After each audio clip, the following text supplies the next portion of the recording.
Ain't no half stepping with Marcus J. Live from the Den, Legacy, Internet Radio. Hopefully I didn't piss off too many of our listeners with the musical choice here tonight, but that's cool. I mean, as you know, I like to be a little bit unorthodox. Last week we did our theme last week. Today we're doing white rappers. So, it is what it is. And how you gonna do a white rappers and not have Rob Van Winkle / Vanilla Ice? So he said no Eminem, like it's the end of the show. It ain't the end of the show. You don't know you don't know what I got planned over here. Maybe I will not play Marshall Mathers just because you said that. Ruben, like the sandwich. I don't give a good guy piece of crap. You know what I'm saying? Can't stand him. Anyway, it's time for you to take over the show. I'm not sure how I feel about allowing you to take over the show first Monday of every single month when we have you lead us in the roundtable. That's why and I sometimes both want to kind of cringe when we, step aside and let you have the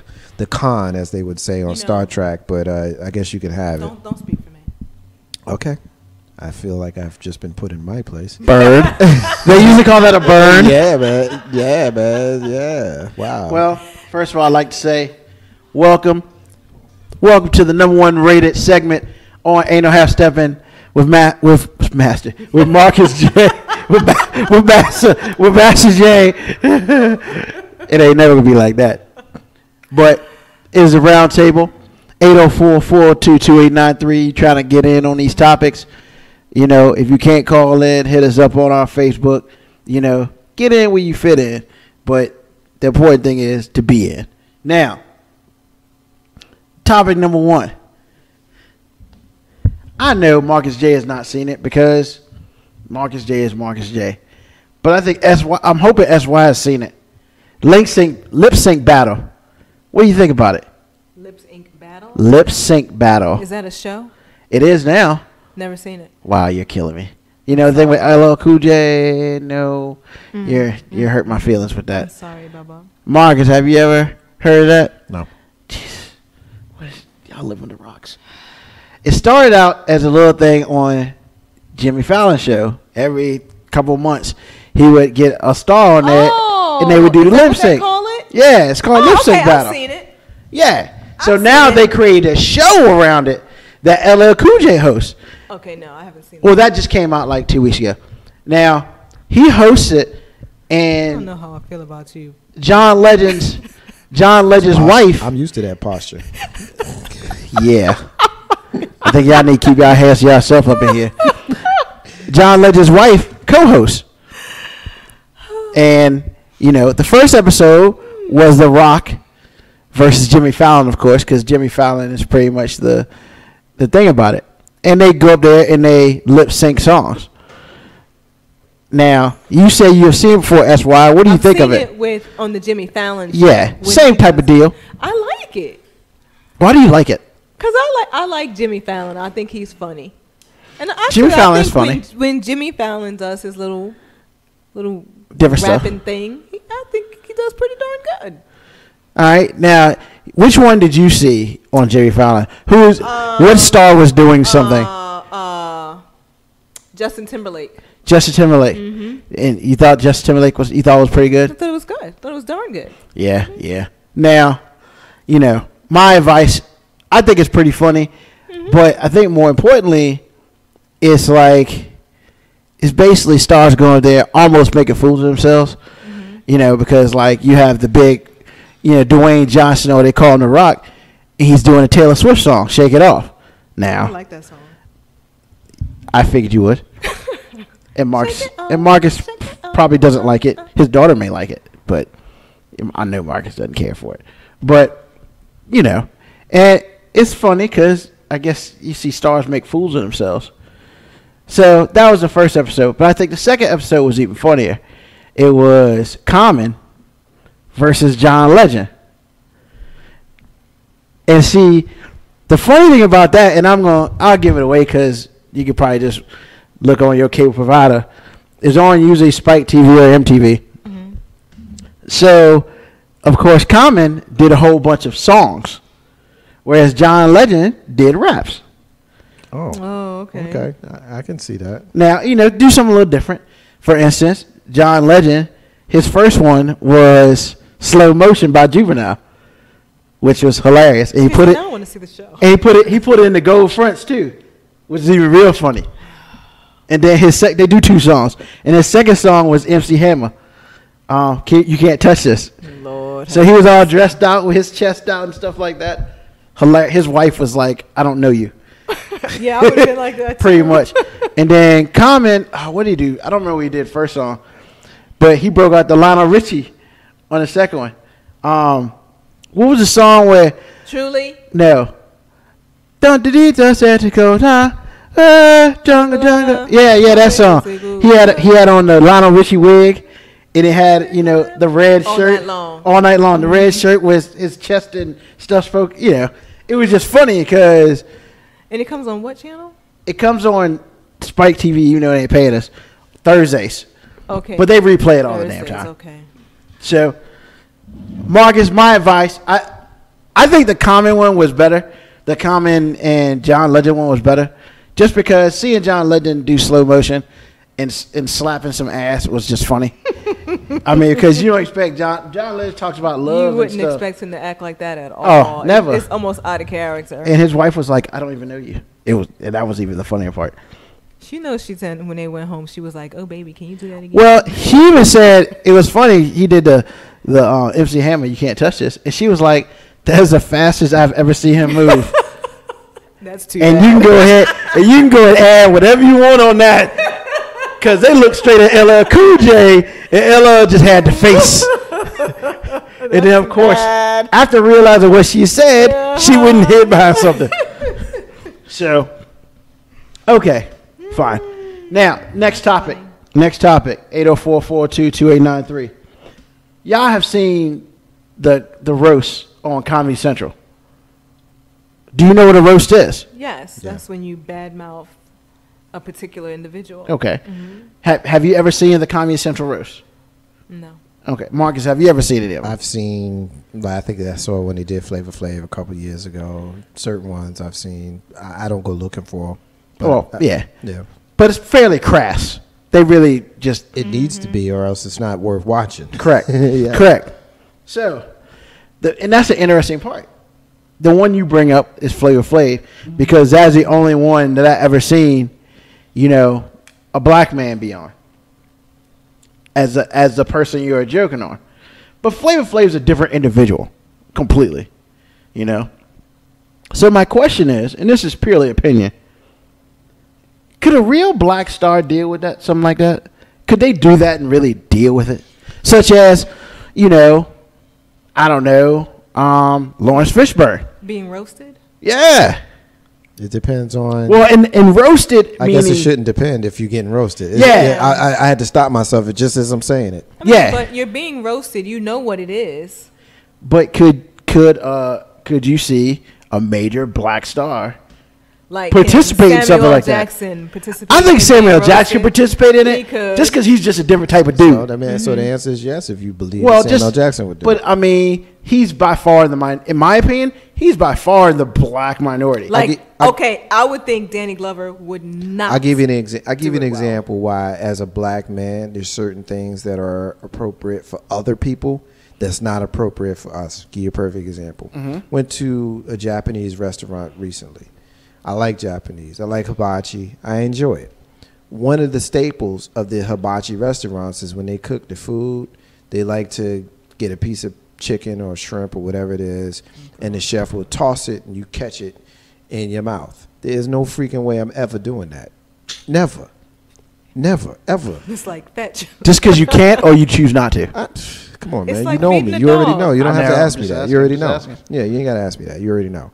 And so the visual of a black man bobbing for food as someone tosses at you, it's just not a good look. And so if you are applying that theory, that logic behind why you probably won't see too many brothers and sisters on the Comedy Central roast, I mean, I guess I kind of get it. I mean, there's certain things that you got to be serious. You might see a comic on there because they'll get it. I remember talking to Jay Grizzy about certain things, and he, kind of schools me on how, as a comic, you have to have a little bit thicker skin around certain things, because if you're going to say stuff about people then you have to expect to be able to, take it back. But, I kind of agree with you, Ruben, when you say, do you think that we're going to see some brothers on there? I don't know.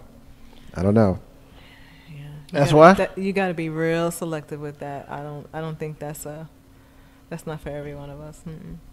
Okay. So you say you probably would never do anything. I mean, I would no do it. Television, but just around friends, you would never do I that. wouldn't do it. Marcus J? We had a friend who did that on his birthday.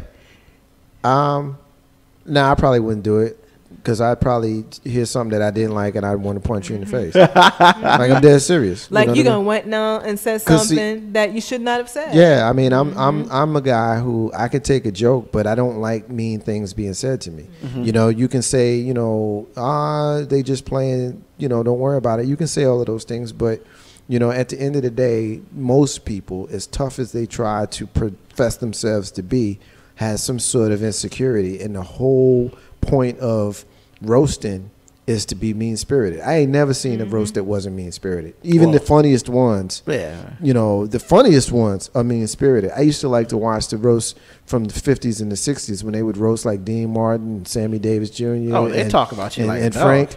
And they would say some of the cold-blooded, most meanest They things. still do. And they just laugh as if that shit didn't hurt their feelings. And it did, but they just laugh. Yeah, I ain't going for that. Because I want to punch you in the face. Like, seriously, I want to punch you in the face. So, no. All right. You're not roasting Marcus J. At least not to his face with his approval. You roast me, you just said some stuff to me, and now we playing a dozen. So that's a whole different ball game. Gotcha. I don't know. I mean, I don't necessarily know if I could do it. I mean, I guess I could, but then again, I like to think that, I don't got too much dirt. We should make But Ain't No Half Steppin' with Marcus J roast night. I mean, it's just all of us. It's just all of us. We Not can't like do that we because do Marcus it. J can't take it. I mean, well, we know what we know what. Come on. We're not out to hurt anybody's feelings or anything. Marcus like J that. can't take it. Word up. Yeah, I mean, it's one of those. It's Okay. It's you got to be like, for instance, the last one that just came out was Justin Bieber. I mean, you can say what you want, but the first thing he said, he got up there, at the end of it, he talks. The person who got roasted talks, and he's like, "Wow, I just feel like I got my junk kicked in considerably," and he did. I mean, they talked anything that happened to him. They talked about whether it's a stupid monkey incident, whether it's Selena Gomez. I mean, they just broke it out. So, however, the funniest one, in my opinion, is what's his name? James Franco. That's funny. But next topic. I just kind of say the last thing. I personally don't care for mean-spirited stuff. You know what I mean? It's just not what I like. I don't think that it's funny, to find the thing that somebody is a little personally sensitive about and then joke about it. I personally don't like. That's like you pick on the kid with the club foot. You know what I'm saying? Or you pick on the kid that stutters. You know what I'm saying? Yeah. It's just certain things that I personally, and maybe because I grew up with certain insecurities, that maybe that's the reason why I'm a little more sensitive to it. So no, I didn't watch the roast. I knew the roast was coming on. I don't want to watch that. I mean, I think the funnier parts are not really the person who gets roasted. Is the people who are there to roast him, because then they joke on them too. So it's like, if you're sitting there, you're going to get hit. Said is asking if we saw the Eddie Murphy one. I know I didn't. I didn't. There's an Eddie Murphy one? Yeah, I try to avoid, I I didn't see it. I need to find it. I try to avoid the artist formerly known as Funny. Wow. It's like that? Yeah, it's like that. Dang. Yeah. You still over that? You still beefing about the Say That Live thing? Oh, man, that's just part of my issues with Eddie Murphy. I got a lot of issues with Eddie Murphy, but I'm just a fan who's disgruntled with him. And so I'm sure that he couldn't give a bad word about what I think. And that's fine. I respect that. You know what I'm saying? But I'm still going to have an opinion. And my opinion is he forgot where he came from. I'm not a fan of the guy no more. Any way he can get right in your eyes? Make another Beverly Hills Cop or another 48 Hours. And I don't mean literally those movies. I just mean something in that vein. Make another good, funny movie. Make a movie that is... His heart's in it. Make a movie that wasn't a paycheck, or make a movie that wasn't for a freaking kid. You know what I mean? Like, no disrespect to their kids, but Daddy Doolittle, Daddy Daddy Daycare, Daycare, and Dr. Doolittle. I mean, come on, man. The Stupid. clumps, all that's just stupid. That stuff's stupid. It's not funny. You mean you didn't like Rasputia? I mean, I'll be honest with you. You know everything. I mean, I watch it. Here it is. I'm like, it's like battered wife syndrome that I have with Eddie Murphy because I still watch his movies. I seen all of them. You hate to love even the ones during the period where I was like, I can't say. I seen Pluto. Like Pluto Nash. I seen Pluto Nash. The only movie about that. The only good thing is it's got Rosario Dawson in it. Yeah. And even she can't do nothing with it. I mean, she looks good, but she can't say She that. can't do movie. nothing with that movie, man. Yeah, Pluto Nash was bad. Yeah, it was bad. But Norbit was worse. And what's the one where I've never seen Norbit. I couldn't. And what's the one where he was where's the one where he himself was the spaceship? What? He was the spaceship. No. He was an alien who came from another planet, and inside of the alien spaceship, which was Eddie Murphy, was an itty bitty Eddie Murphy. No. No. Yes.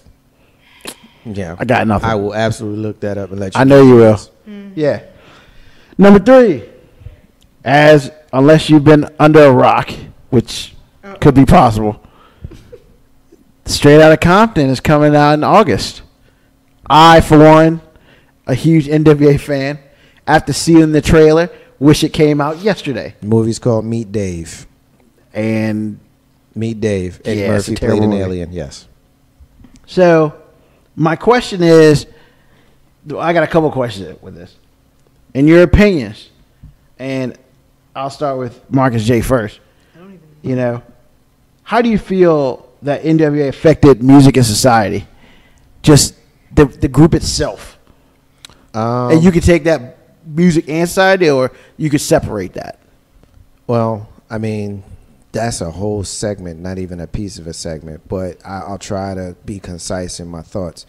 You know, Eddie Murphy. Still got Eddie Murphy in my mind. Get that off your He's head. in your head. Yeah, he's in my mind. NWA is probably one of the 4 or 5 most important hip hop groups or musical groups, you know, because they turned the camera on the street. They were one of the first groups. I mean, they were gangster rappers and you know, and I don't even know if I like to use that word. That's just a word that comes to mind because we've been trained to use that word. But they were one of the first reality rappers / groups that we saw. So they were talking about a lot of the things that they saw on the street. We know, to use a wrestling phrase, a lot of it is kayfabe. You know what I mean? But a lot of it wasn't. When you're talking about After Police, you got to wonder why someone would write 2 songs, not one, but 2 songs called After Police. You know what I'm saying? And so, you know, there had a lot of misogyny and a lot of negativity and things to it. But they were the first super group that I could think of where everybody in the group could rap if they chose to do it. So on one side, you know, they were, you know, the hip hop fathers of a group like Wu-Tang Clan. You know what I'm saying? But as far as turning the social eye onto what's going on, they did it in a way that hadn't been done before. But they also, and those are the positives, they also were one of the precursors of misogynistic hip-hop, where they talking about Just Don't Bite It and One Less B and some of those other songs where, you know, as a kid, you're listening to them and you get caught up in the beat, and once you learn the words, you get caught up and you rhyming it. And the next thing you know, as a 40-year-old who still has a song in your head, and when you hear it, you're like, oh, damn, what am I saying? Mm-hmm. You know what I mean? Because you just learned it. Mm-hmm. And so I am an absolutely huge fan of NWA, and you know, every single one of the guys in the group, I was a fan of them individually. I can't wait to go see the movie, but as an adult, I can appreciate the negative aspects to hip hop that they brought along, just like I can appreciate the positives. And unfortunately, I think some of their negatives outweigh their positives. That's why. You know better than this. I know nothing about them. Nothing. Do you know what NWA stands for? Yes, that I know. Oh, okay. Okay, I mean, but do you have opinions? I mean, because you were around when they came out. I don't feel any listen sort of to way? anything that they made. I don't know anything. I can't even give you one song that they did. So you didn't know the second album was called Ethel for Zaggin? Nope.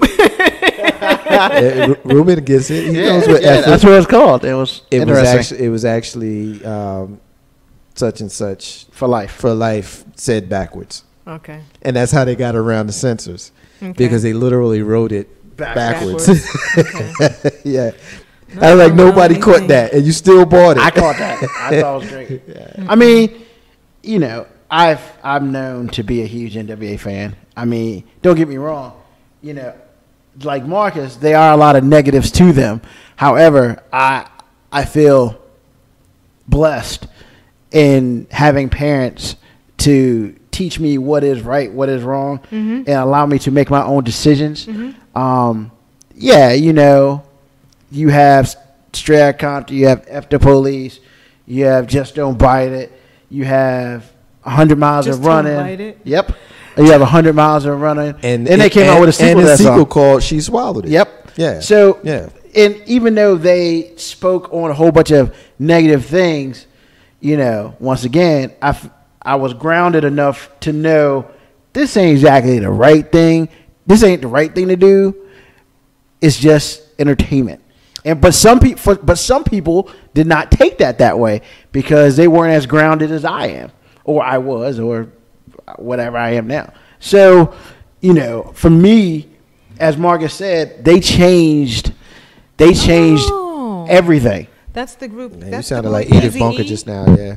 Yeah. You sounded like Edith Bunker. Oh, wait, like is that the after rapper Eazy-E? Yes. Easy. Actually, that's probably Ice Cube. Let me see. Is it? Yes, Ice Cube. Easy's in the middle. Easy Oh, E's the little he's guy. one He's a in the short front? guy in the middle. Okay. So that's Ice Cube. And that's Yeah. Dr. Dre. Yeah. And that's Easy. We have a picture. Yellow, She pulled it up on her phone and was So showing I the can pictures. see who these people Yeah. are that we're So- talking about. Who these people I are. mean, you know, socially, Oh, that is as Ice Marcus Cube. said, they pretty much brought the street to the forefront. And as a black kid growing up in the suburbs of Petersburg, you know, I wasn't prone to it. I just seen that in Petersburg, you know. So to me, that was a whole new world that I didn't see. So And she I showed- learned a lot about that, you know, from it. She's showing us a picture. So in NWA, you had their founder, Eazy-E. You had their co-founder, Dr. Dre. And you also had DJ Yella. DJ Yella and Dr. Dre were in a group called World Class Wrecking Crew. If you remember the song, heard you that had to name turn off the lights. One thing Yeah. understood. Remember He that wore song? like sparkles and stuff. Sparkles It and was pretty just interesting. weird Michelet. But the three of them had the group, but they didn't have no rappers. They were musicians, and he had the money. And so they had a high school kid that he had knew. the money. Well, They had- Easy knew people, and he was a drug and he guy. was a drug dealer. So he knew O'Shea Jackson / Ice Cube from the neighborhood, and so they brought him in. Obviously, he's the youngest of the group, and then they also knew Lorenzo Patterson, also known as MC Ren, from the neighborhood, and that's how they all came together. And so okay. it's ironic that the two of the most powerful men who came out of 80s / 90s hip hop came from that group, and Ice Cube and Dr. Dre. And honestly, had Easy lived, it's very possible it could have been 3. Possible. I don't know if I really agree I with said that. possible. It's possible. Possible. You know, I tell you the power of NWA. NWA had a young black kid in Jersey City, New Jersey, rocking the LA Kings hat because they wore LA Kings hat, or LA Raiders hats because they wore LA Raiders hats. I didn't go so far as to get that Jerry curl that they had, but the point is, you know, the influence. And sometimes I have to remind myself that I used to be a child, and so when I see my daughter and I see other children get caught up in, you know, fads and things of that sort, you know, I try not to be quite as aggressive in checking them because, again, I wore a hockey team. I didn't watch hockey in 1988 when You wore it because they wore it. It was cool. I wore it because they wore it, and it was cool. You know what I'm saying? So, and I didn't even like the Raiders. I was a Giants fan. Yeah. You know what I'm saying? But I mean, you know. But yeah, I think the movie's gonna be great. And honestly, that's why, from what I can tell by the trailer, it may be a learning experience for you if you were to go see it. I mean, If you choose to. I mean, yeah, if you I'm don't- not saying you got to go see it Yeah, I because know. you got to get street cred here. But I'm just saying if you want to learn more without really reading and stuff like that. The co-founders, put it together. So I would think it'd be close to. So is it a movie or a documentary? It's a movie. It's a movie. But Ice Cube, Dr. Dre, and Tamika, and Eazy-E's wife. Yeah, his widow. They were the executive producers. So the chances of the majority of it being real is high. Yeah.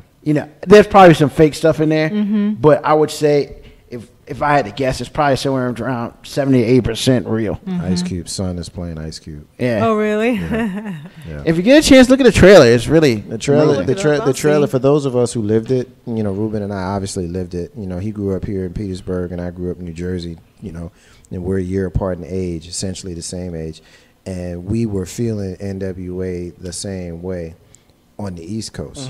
You know what I'm saying? It's not even Compton, California. It's the East Coast. Yeah. And so I carry NWA all through my adulthood. And while as an adult, I realized that some of the things that I really, really loved about them are largely responsible for some of the negative things that we see in our community. And I have to rectify that within myself, just like other fans of them have to rectify that within themselves.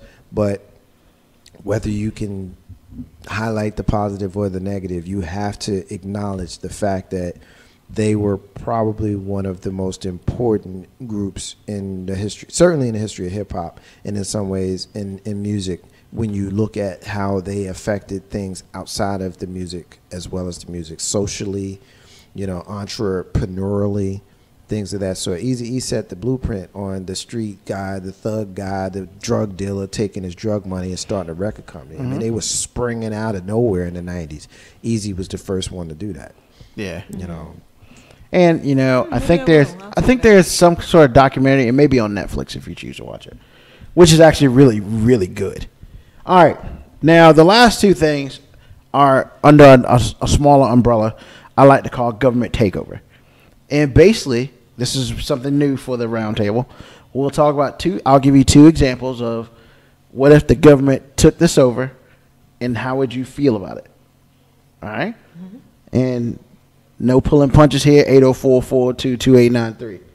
Now, the first thing, government takeover. All birth control devices are free.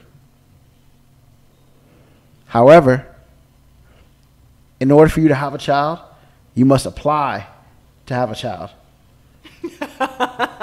But if you have a child without applying for it, you may be arrested. Well, do we have to do this for real? Seriously? Yeah. First of all, I mean, you see the look on my face like, I'm not applying to have a kid. You kidding me? First of all, what happened to my rights? Well, this is what happens when the government will take over things. I mean, but who wants the government to take over? But it's just something we're doing. I think that's really goofy. Because if I want to have a baby, that's me. I'm not asking you, the government, to take care of my baby. That's me. I want to have a baby. That's something within my family. It's not for the government to say. Okay. And I will come back with you with, I'm going to be arrested. No. I'm basically saying that right now we have people who are using welfare, and all they do is have a whole bunch of kids. And as you have children, you get more money. So the thing about it is, and this is, I mean, it's looking for a skewed thing. The situation basically is, like in China, you can only have 2 kids. If you have a third, they take care of the child. You can't have 3 children in China. And right now, I'm sorry, so if I have a third, what happens? They take care of the child. Do they take the child? Yes. So the situation is, in America, we're getting to a point where we're becoming overcrowded. So, what if the government says, you know what, you can have as much sex as you want, girl. I will give you the depot shot free. I will give you condoms for free. I will give you whatever you want for free. But if you want to have a kid, you got to ask us first. Because we're trying to keep the population low.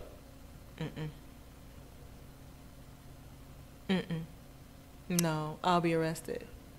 I would end up arrested. So you would have a child because? I mean, if I want to have a child, if that's something that me and my partner decide that we want to do, so what? I guess. then But why my do I have question to is, ask your permission? it's not a. But I guess the situation is Apply it may for not. a kid? It may not necessarily be for you, but because of other things that are happening, they have to control the population situation. I don't know what to say to that. I really don't know, because if I decide I want to have a baby, then I want to have a baby. It's really not up to anybody else. Right It's now, really not. It's really not. right in America right now, that is the case. Sorry. Marcus, I mean, you already heard. You stopped me when I was about to jump in on the beginning of the statement. It's the dumbest thing I've ever heard in my life. For how we live in this country, no. China could do what China wants. China also restricts how much internet you get. So I don't know that I want to use them as my rule and guide for how I proceed in my life. So nah. I mean, the fact of the matter is, the little bit of money that this birth control is going to be, then you turn around and you control my life and keep, you know, the amount of children that I decide that I'm going to have down. I mean, that's crazy to me. And then furthermore, to use the excuse that people are abusing the system, when you look at the minuscule amount of people that is in the grand scheme of things, you really look at how many people in this country, and then you look at how many people are utilizing these services, it's small. So you mean to tell me I got to suffer because there's a few assholes running around? That's crazy. Hell no. Hell no. That rule would apply to somebody with 6 or more kids. No. It wouldn't apply for me. well, and that would be the point. It's not the situation to say, no, you can't have a child. It's situation, we don't need you having 6 kids, and we got to pay for it. Okay, well, if I have 2 Right, or 3 or 4. but we got to pay for it is small, and that's too big of a price to pay for my liberty and for my freedom and for my right to do what I want to do as an individual and as a family. I'm not going to be able to do what I want because there's a few people who are abusing. Hell no. I can't. Hell no. I Must be crazy. I can't. No. I mean, and then the other thing. I'm mad he even asked us this. Well, Right? You know what I'm saying? Well, see, I mean, but the point is, That's why I love the craziness. roundtable. the point is to get a reaction, but more or less so. So what about all the quote unquote, I mean, let's just be real about it, accidents.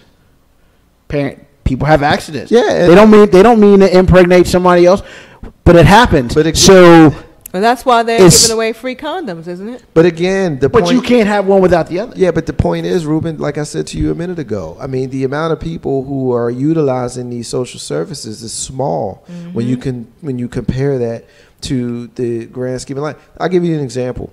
Let's say that I live in a family where, you know, I'm having a lot of children. You know what I'm saying? And that's just, you know, I know people with, you know, I'm trying to think of those cultures. There's certain cultures where they don't use any kind of birth control. Well, that's, Catholic usually. Catholics, and then there's another one I'm thinking I can't. But let's just use Catholics for an example.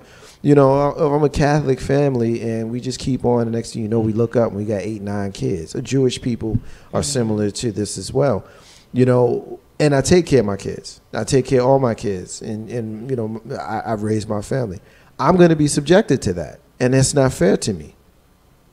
Well, I think the situation is more in the fact of, hey, you know, you want to have a kid, so you have to apply to have a kid. No, man. Hold on. Well, listen to it. Hear me out. I have a hard time hearing you out Well, when you say apply to have a kid. That's where my brain goes haywire. Did you get my permission to have that baby? Yeah, man. I understand that, but hear me out. So you want to have a child. You have child number 4. You have to put in an application. Hey, we want to have another kid. They check you out, make sure you can afford to pay for your children. Okay, it's no problem. You can have another child. You know, but when it comes down to and this is surprisingly, this does happen. And you want to say the numbers are low? I disagree. You know, I think the numbers are significant that people have children they can't necessarily afford. It's not the fact that one fact is, okay, you have people on welfare who have 5, 6 kids who can get more money. What about those people who unfortunately, and I hate to put it like this, have an accident and they can't afford to have a child? Not because they don't want to afford. Their lifestyle, their job does not allow them to have children. So then at this point in time, what happens is If you're 16 and you can't have a child, or you have a child, you can't afford to take care of that child. Maybe you're in a bad situation. Maybe your parents say, get out of my house, you've had this kid. Then you have the child up for adoption. 16, you got to be some. But the point is, you know, you have child for adoption, and then you have a child who possibly could get a nice home, or possibly not. And they can get a home where the parents just have the child for the money. And then the child goes through bad things, and next thing you know, they end up becoming a killer. No, next thing you know, you're going to say, when we apply for a child, they're going to say, well, we have this many children in foster care. You need to come get one of these out first. But here's the thing about it. You wouldn't have foster care because the only people who have children are the ones who could afford it. Not if there were accidents. Well, then you go to jail. That still leaves a baby. They will probably take care of the baby. If you're in jail, there's no place for a baby. But once again, this is very hypothetical. I mean, I understand your point about I understand the point about liberties and rights and stuff like that. But I'm just putting it out there. You have to look at the whole picture. It's no buts for me. It's too far a price to pay on maybe somebody might not be, you know, doing the right thing, or maybe somebody might have an accident, because somebody else might have an accident and they can't take care of theirs. Now all of a sudden I got to ask the government to have a kid. That's the craziest thing. You know, it's stuff like that is the reason why people come to this country. We can talk about white supremacy and black oppression all we want, but the reality is the way this country's constitution was written, it was written to be open and free for anybody who wanted to come here. Because, you know, even though we have a dominant race in this country, the truth is everybody's an immigrant. Everybody is an immigrant, and everybody had the right to come here and do what they want. That's why I trip sometimes with the immigration argument, because, yeah, all right, whatever, you ain't from here either, knock it off, for real. But, you know, this is the reason why people want to come here. And so we're going to change the thing about the United States of America that makes it really cool, that everybody has the right to do and be what they want. That's why I see legislations like what's going on in Indianapolis, where they're trying to diss the gay people, and I see, you know, you can't smoke a little weed if you want to, and all of these restrictions that they try to put on you. All of a sudden now, people dying in water to get here so that they can have freedoms that we have here. And this right here you're suggesting could potentially be the first, you know, because once you pull that string, it's gone. And that right there, something like that, I'm not saying specifically that, but something like that would be the first thing to go. And so I say again, unprofessionally, hell no. Bowie, down with that. Oh, you're going to love the next one then. Okay. All right. Don't piss me off, man, because I'm feisty now. I mean, that's cool. That's cool. That's what I like to hear. Yeah, man. I mean, so the government decides, you know what? It's real messed up that people don't have at least a high school education. Look, we got you. We already pay for public school for the most part. There are no more private schools. Government pays for that. We got you. You know what? Yeah, you don't do well in public school or whatever, and you drop out. You know what? We got you on a GED. You ain't got to pay for that, because now you do have to pay for that. Now, what we're going to do is everybody in this country is going to be educated, at least a high school education, because realistically a GED is a high school education. The reason why you need a high school education, because once you turn 18, you want to get a job. You want to make some money. But in order for you to get a job, you got to have a high school education or a GED. That's why. What do you think about that? Well, if I'm listening right, all you're saying is they're going to pay to make sure that you have at least a high school diploma. Or GED, whichever term. Yeah. Mm-hmm. Yeah. Okay. So what if you're 18 and you don't have a GED, or you didn't graduate high school? You can't work. Oh, yeah, I did miss that. Because you need that to have the job.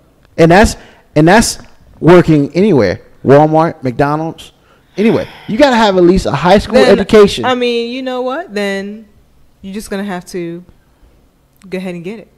Go ahead and get your GED. I'm not sure that I'm having too much of a problem with making sure that you at least graduate from school or you cannot get a job.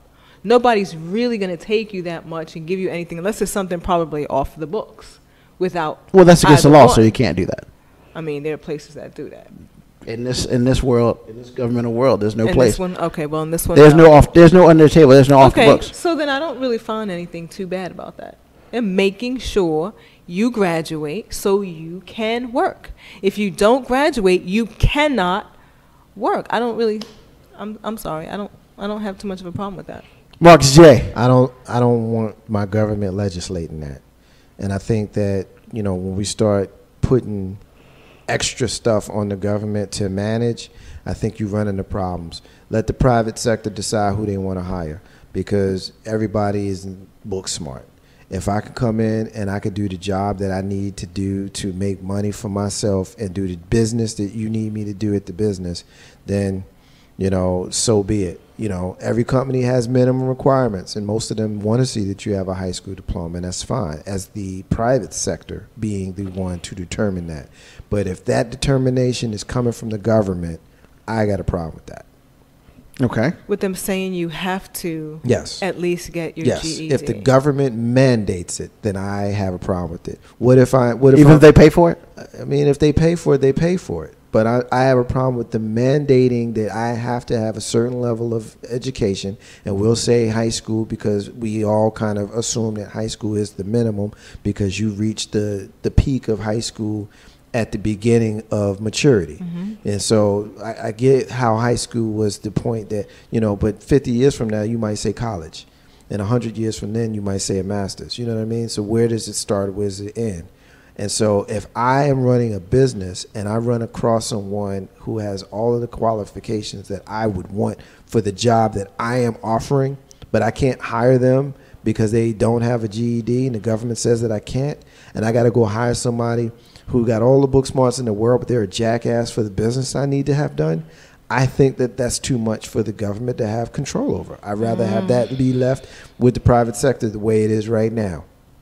Because I work a job where they want to see that you have a certain level of education, but if you don't have it and you show aptitude in other ways, they can work around that. And there are a lot of people who work the same job that I have who didn't go to college like I did, but they're in higher levels and they do very well. They're in high levels, I should say higher. They're in high levels and they do very well.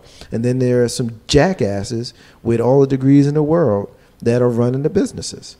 And so while I'm not trying to minimize education, but what I am saying is I don't want my government being the one that determines that. If you want, as the owner and runner of the business, to say if you don't have a certain level of education, then you can't work here, I have no problem with that at all, because you reserve the right to create the pool that you want. But when it's government, I guess I'm libertarian by my beliefs. I'm certainly not a Democrat or a Republican. I'm pretty sure I'm a libertarian. Definitely independent. And that's something that a libertarian would say. It's too much government right there. You don't need the government involved in that. No. Hell no. That's why. Why you keep looking at me? Because your face, as Marcus was talking, your face was changing, and you seemed like you had opinions. No, my opinions are the same as before, as I stated before. I mean,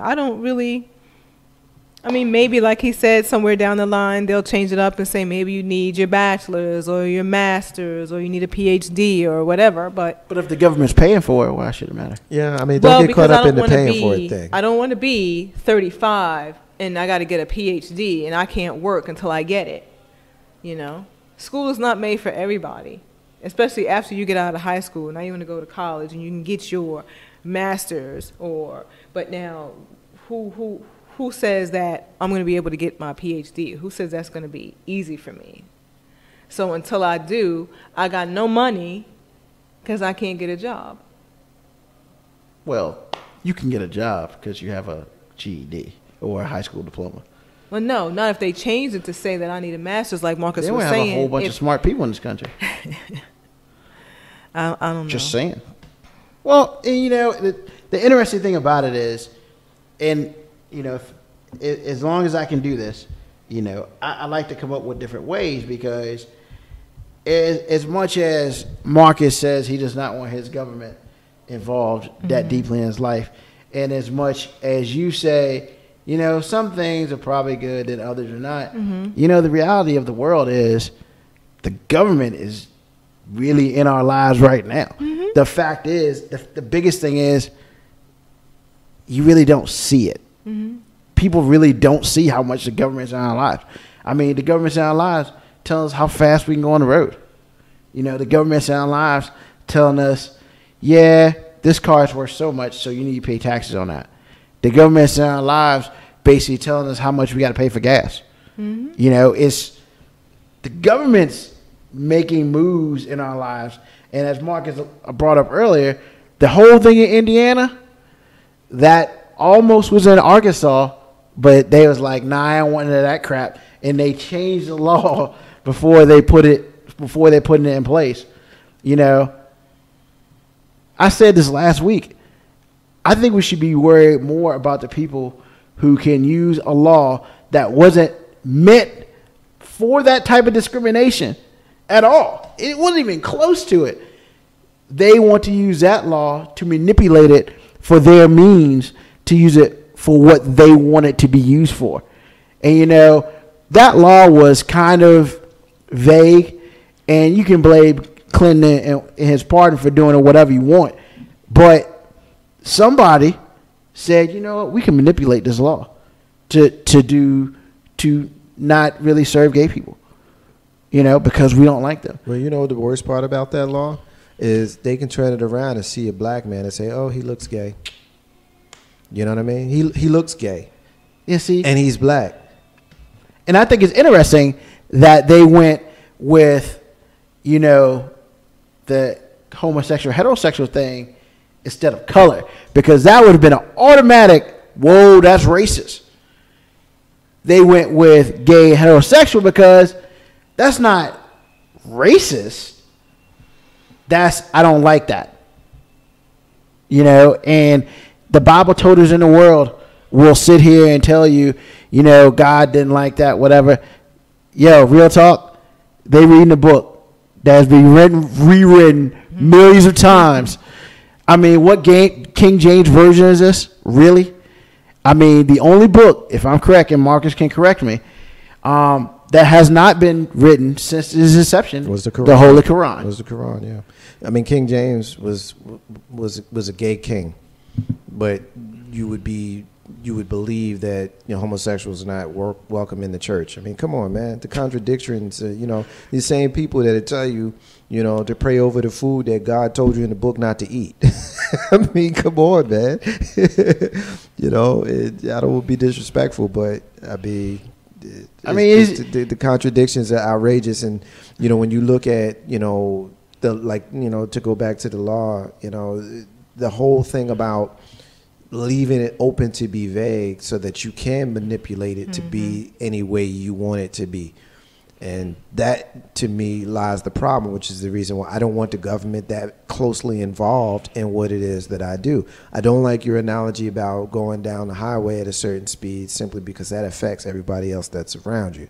And so I do think that you can legislate speed, you know what I'm saying? But, I mean, and that's just one example. I mean, we you know, it would take us forever to go back and debate every single point and counterpoint that we could do. But if we're talking about legislating the level of education that a person has to have to be able to work, that's where you lose me, because the truth of the matter is everybody is an intellectual, and just because you make it through high school don't make you smart. And just because you don't make it through high school doesn't make you not smart.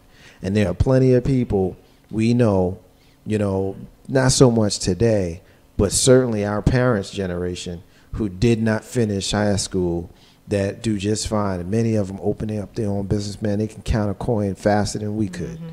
So I don't like that. I'm about as opposed to that as I am anything that you have and I mean, presented. You know, and the purpose of this more so is to get us thinking, because, I mean, in my opinion, I'm not, you know, I'm not I can't see all or tell all, but, you know, this Indiana thing kind of shook me, because after learning about it and doing my own internal research, you know, it's amazing how somebody actually created a law, said, yes, we use this as our basis.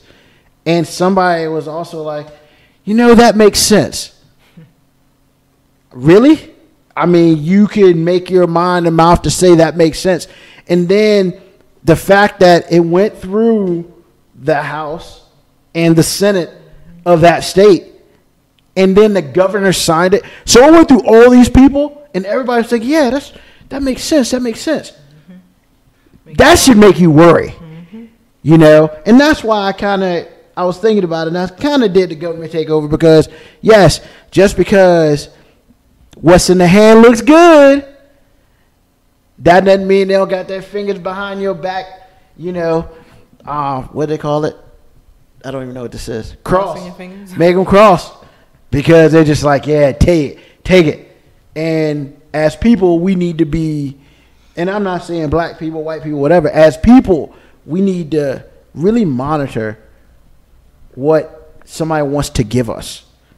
And think about it before you say, yeah, I got you. Because you never know. I mean, what is it, Adam and Eve? You know, the snake came around. Yo, Eve, eat that apple. Oh, that's good. I'm gonna put my fig leaf full of it. Next thing you know, Adam's mad that he got a rib taken from his side. That's all I'm saying. Think about it. Big rib smash.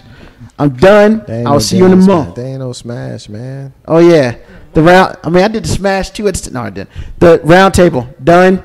See you next month. Yeah, you can do the smash in a few minutes. Ain't no hashtag Marks J. SY and Big Only Groove here with me, and they will join me for the rants and the closings. He actually will do his smash. Ain't no hashtag Marks J.